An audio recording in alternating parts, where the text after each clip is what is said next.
ગરમીઓની season શરૂ થઈ એટલે સૌથી વધારે ડિમાન્ડમાં તો શેરડીનો રસ જ હોય છે। બટ જ્યારે આપણે ઘરે હોઈએ અને ઘરે જ આપણને શેરડીનો રસ પીવાનું મન થાય ત્યારે શું કરવું? તો આજે હું તમારી જોડે શેર કરીશ ઘરે જ એકદમ સરસ એવો શેરડીનો રસ બનાવવાની રેસીપી, એ પણ શેરડીના ઉપયોગ વગર। તો આ વિડીયો એન્ડ સુધી જોઈ અને ઘરે જરૂરથી ટ્રાય કરજો। ફક્ત 3 મિનિટમાં બની અને તૈયાર થઈ જાય છે।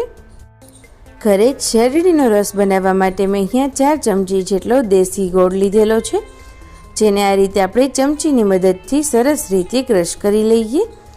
આટલી સામગ્રીઓમાંથી 5 ગ્લાસ જેટલો રસ બની અને તૈયાર થશે। ત્યારબાદ તેમાં પાણી એડ કરી અને ગોળને સરસ રીતે મેલ્ટ કરી દઈશું। ગોળ આ રીતે મેલ્ટ થઈ જાય ત્યારબાદ તેને મિક્સરનું જે મોટું જાર હોય છે તેમાં એડ કરીએ। ત્યારબાદ તેમાં ફ્રેશ ફુદીનો એડ કરીશું। મેં અહીંયા 4 થી 5 ડાળખી જેટલો લીધેલો છે। ત્યારબાદ તેમાં 1 ઇંચ જેટલો આદુનો ટુકડો એડ કરીશું, જેને આ રીતે ખમણીને એડ કરવાનો છે, જેથી કરી અને તેના દરેક ફ્લેવર્સ આ રસમાં આવી જશે। ત્યારબાદ તેમાં 1 લીંબુ નીચોવી દઈશું અને ત્યારબાદ અડધી ચમચી જેટલો સંચર પાવડર અને 1 ચમચી જેટલો આપણે તેમાં ચાટ મસાલો એડ કરીશું, જેથી આપણે જે રસ મસાલાવાળો પીતા હોઈએ છીએ સેમ તેવો જ ટેસ્ટ આવશે।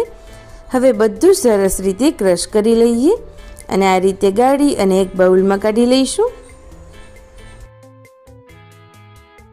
તો હવે આપણું મિક્સર સરસ રીતે તૈયાર થઈ ગયું છે, તો તેમાં જરૂર મુજબ પાણી એડ કરીશું। તો તમે જોઈ શકો છો આપણો એકદમ સરસ એવો શેરડીનો રસ બનીને તૈયાર થઈ ગયો છે। તો હવે આપણે તેને સર્વ કરીએ।